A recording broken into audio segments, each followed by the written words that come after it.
Welcome back to my channel. मेरा नाम साहिल है। आज मैं आपको basic concept and ideas in education की यूनिट 3 का लेसन 2 जिद्दू कृष्णमूर्ति ये जो चैप्टर है डिटेल में समझाऊंगा, तो वीडियो को एंड तक देखना।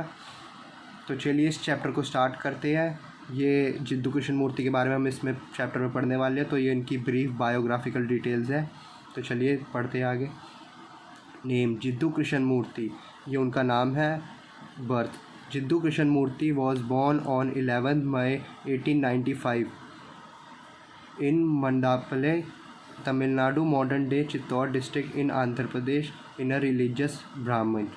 जिद्दू कृष्णमूर्ति का जन्म 11 मई 1895 में हुआ था मंडाले में, ये आंध्र प्रदेश में है, और एक ब्राह्मण रिलीजियस फैमिली में उनका जन्म हुआ था। और उनके पिता का नाम था जिद्दू नारायणीय और उनकी माता का नाम था संजीवनामा। और ये उनकी कुछ इम्पॉर्टेंट राइटिंग्स हैं जो उन्होंने अपने काल में लिखी थी। First and last freedom, education and the signification of life, freedom from the known insights into education, bringing about a totally new mind, Krishnamurti on education, last talks, a dialogue with one self, truth is a pathless land, learning art, on love and loneliness, on God and so on. ये सारी उनकी लिखी हुई books वगैरह है। और चलिए आगे बढ़ते हैं। एस्टैब्लिशमेंट्स, जो उन्होंने अपने टाइम पे उन्होंने जो स्कूल की स्थापना वगैरह की थी उन सब के बारे में। Rishi Valley School of South India, Krishnamurti Foundation, Brockwood Park School, Happy Valley School. Awards recognition, अब चलिए उनके अवार्ड्स वगैरह के बारे में जान लेते हैं। एनी बेसन डिक्लेयर्ड हिम वर्ल्ड गुरु इन 1927। एनी बेसन ने उन्हें डिक्लेयर किया था वर्ल्ड गुरु 1927 में। डेथ, और उनकी डेथ हुई थी 17 फरवरी 1986 में, ओजाई कैलिफोर्निया, ये यूनाइटेड स्टेट्स ऑफ अमेरिका में है। चलिए आगे बढ़ते हैं। अब उनकी अर्ली लाइफ के बारे में हम लोग जान लेते हैं। So first point is Jiddu Krishnamurti was born on 11 May 1985 in a poor Brahmin family in a small town in Tamil Nadu, present day Andhra Pradesh. Jiddu Krishnamurti का जन्म 11 मई 1985 में हुआ था एक पुअर ब्राह्मण फैमिली में, ये एक स्मॉल टाउन में जो तमिलनाडु, जो आज का आंध्र प्रदेश है। चलिए आगे बढ़ते हैं। He was born as the 8th child of his parents, hence he was named Krishnamurti on the lines of Krishna. वो अपनी माता पिता की 8वीं संतान थे। जैसे भगवान श्री कृष्ण अपनी माता पिता की 8वीं संतान थे ना, इसी तरह उनका नाम उनके माता पिता ने कृष्णमूर्ति रख दिया था। In 1903 his family moved to Cuddapah and resided there. 1903 में उनकी फैमिली कुदप्पा एक जगह है, वहाँ जाकर रहने लग गई थी। As a young boy Jiddu Krishnamurti suffered from several diseases and was often considered mentally unstable. जब जिद्दू कृष्णमूर्ति बड़े हुए, जब वो एक जवान लड़के बन गए, तो वो कई सारी बीमारियों से पीड़ित थे और उन्हें फिर मेंटली अनस्टेबल माना जाने लगा। चलिए आगे बढ़ते हैं। As a result, he was no longer the favorite student of his teacher, due to which he had to be repeatedly harassed by his teacher and father।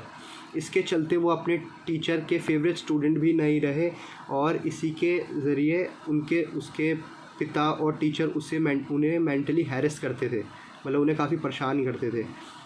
चलिए आगे बढ़ते हैं। In 1909, one day Jiddu Krishnamurti met the prophet Charles Webster Leadbeater। 1909 में जिद्दू कृष्णमूर्ति मिले profit Charles Webster Leadbeater से।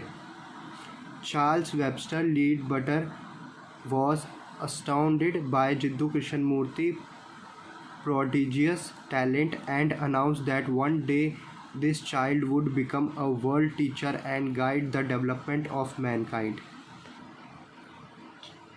Charles Webster को जिद्दू कृष्णमूर्ति ने हैरान कर दिया अपने टैलेंट से। कृष्णमूर्ति के टैलेंट को देखकर वो काफ़ी ज़्यादा चकित थे तो चार्ल्स वेबस्टर जी ने घोषणा कर दी कि यह बच्चा एक दिन वर्ल्ड टीचर और मानव जाति के विकास का मार्गदर्शन करेगा। Subsequently he was taken into the lead bitter group. उसके बाद उन्हें लीड बिटर ग्रुप में ले लिया गया।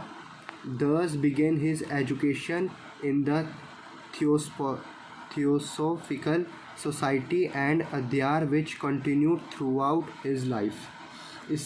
इस प्रकार से अध्यार की थियोसॉफिकल सोसाइटी में उनकी शिक्षा शुरू हुई और जीवन भर जारी रही।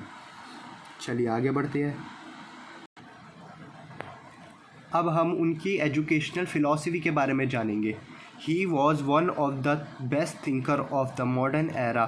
वो मॉडर्न एरा के सबसे बेस्ट थिंकर्स में से एक थे। He was deeply concerned with the right education। उनकी सही शिक्षा से गहरा संबंध था। He gave more valuable education philosophy to the modern world। उन्होंने मॉडर्न वर्ल्ड को, आधुनिक दुनिया को अधिक मूल्यवान दर्शन दिया। His philosophy has the influence of all the famous philosophies of the time। उनके दर्शन में उस समय के सभी फिलॉसफीज़ का दर्शन का प्रभाव है। He believed that we cannot know the truth by any person, book or tradition। उनका मानना था कि हम किसी ट्रुथ को किसी व्यक्ति या पुस्तक या ट्रेडिशन के द्वारा नहीं जान सकते हैं। For that we have to try ourselves। उसके लिए हमें खुद प्रयास करना होगा। They were also against religious sects and organizations। वो against थे religious sects और organization के। तो चलिए आगे बढ़ते हैं। Aims of education. अब एम्स ऑफ एजुकेशन के बारे में हम जान लेते हैं। The education should be integrated, man and women are free and fair. Education integrated होनी चाहिए, वो मैन और वुमेन को एकदम मतलब फ्री कर देनी चाहिए। उनको उनके अंदर मतलब कोई डर नहीं रहना चाहिए। अगर वो डरेंगे तो वो कभी सीख नहीं पाएंगे, नॉलेज को एक्वायर नहीं कर पाएंगे। चलिए आगे बढ़ते हैं। Education is not only gather information and acquiring knowledge, it should be reformative and transformative. Education का मतलब सिर्फ इन्फॉर्मेशन को गैदर करना ही, मतलब एक इन्फॉर्मेशन को सिर्फ कलेक्ट करना ही नहीं होता। मतलब उन्हें उनके पास नॉलेज वगैरह होनी चाहिए। Reformative and transformative. Educating should make the whole person. Education जो है वो मतलब पूरे पर्सन की ओवरऑल डेवलपमेंट होनी चाहिए। एजुकेशन में उसका पूरा विकास होना चाहिए। चलिए आगे बढ़ते हैं। Next point is education is not only to get the jobs but to find the real meaning of life and life long learning. Education सिर्फ जॉब पाने के लिए ही नहीं होनी चाहिए। इसका मतलब ये है कि मतलब उन्हें एजुकेशन से उनका मतलब है कि उन्हें एक लोगों को जीने का एक तरीका मिलना चाहिए। मतलब उन्हें ज़िंदगी का असली मकसद पता लगे अपना, ये है। चलिए अब करिकुलम के बारे में जान लेते हैं हम। Curriculum should develop the working efficiency. Curriculum ऐसा होना चाहिए कि वो करिकुलम की वजह से वर्क एफिशिएंसी होनी चाहिए develop. Development of curriculum should be encourage the patriotism in students.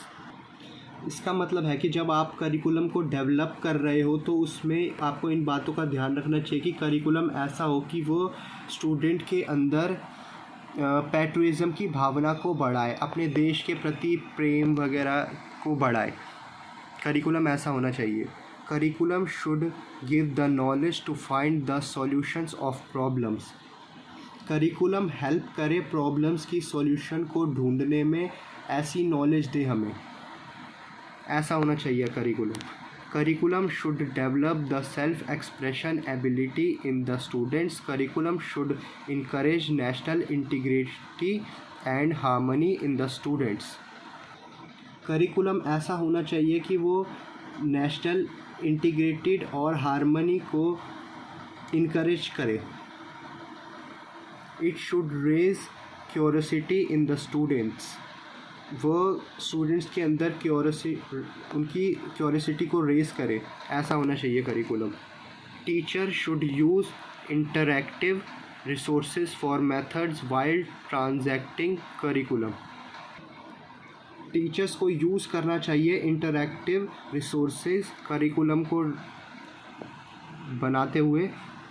Curriculum should be able to develop praise and aesthetic opinion in students में खुद का एक ओपिनियन भी डेवलप हो करिकुलम की वजह से, ऐसा करिकुलम होना चाहिए। ये कहते थे हमारे जिद्दू कृष्णमूर्ति। आई होप कि गाइज़ आपको ये वीडियो पसंद आई होगी, आपको यह चैप्टर समझ में आ गया होगा। तो आप इस वीडियो को अपने फ्रेंड्स के साथ शेयर करें और वीडियो को लाइक करें एंड मेरे चैनल को सब्सक्राइब करें। मैं आपके लिए बाकी सब्जेक्ट्स की वीडियोस भी लाऊंगा। तो आज के लिए बस इतना ही। Thank you.